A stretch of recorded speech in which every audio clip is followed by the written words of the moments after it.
bawal. Pero ang sabi ng Panginoong Jesus, makipot ang pintuan, makitid ang daang patungo sa buhay. Kakaunti ang nakakasumpong loob.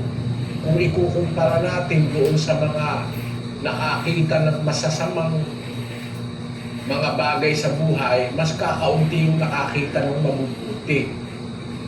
Kaya po, sa ating panahon, makikita natin na halos napakaraming tao. Hindi ko alam yung masama, yun ang sabihin mo yung hulog, mami, yung hulog pa na. Yun po ang ating layo na Hulog na China. ang tao mahikayat natin po sa kabutihan. Hindi na Kaya kusang magbigay. alam namin na pagdating sa paghihikayat o pag-aanyaya, pag-iimbita, Nangyayari na nga mo yun eh. Nagpapasalamat kami. Nakakalimang hulog na sila, di ba? Kasi alam namin sa panahon ito Kung lang yan. ay Yung hulog sila mamaya, na sa mga dalawa lang nun.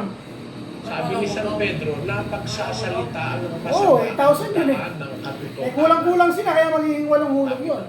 Apostol Pedro. Alam namin na maaaring dala na rin kayo o kaya ay may mga duda kayo, pero inayayahan namin kayo magsuri, mga kababayan, sa sandaling panahong ating pagsasama-samahan, magkarinigan tayo na baka sakaling makatulong kami sa inyo, baka sakaling maging daan para magkaroon tayo ng interes na umalam ng talagang katotohanan. Welcome po kayo sa ating programa. Umaasa po kami na magiging kapakipakinabang sa inyo. Umpisa na tayo, kapatid na Daniel. Opo, kapatid na Eli, at ready na ang Doha Qatar sa pamamagitan po ng kapatid na Efren Makin. Go ahead, Doha Qatar, please.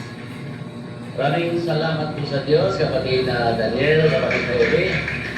Ang magtatanong po dito ay si kapatid na Alberto Tan, isang Katoliko, at siya po ay 39 anyos na. Kapatid na Alberto, go ahead po.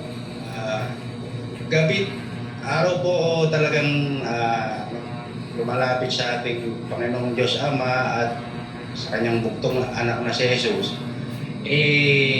Sa akin pong paglapit, lagi po akong nagsa-sign of cross. Yun po ba dapat po ba sa ating paglapit, kailangan po bang mag-sign of cross? Alam mo, kapatid na Alberto, sa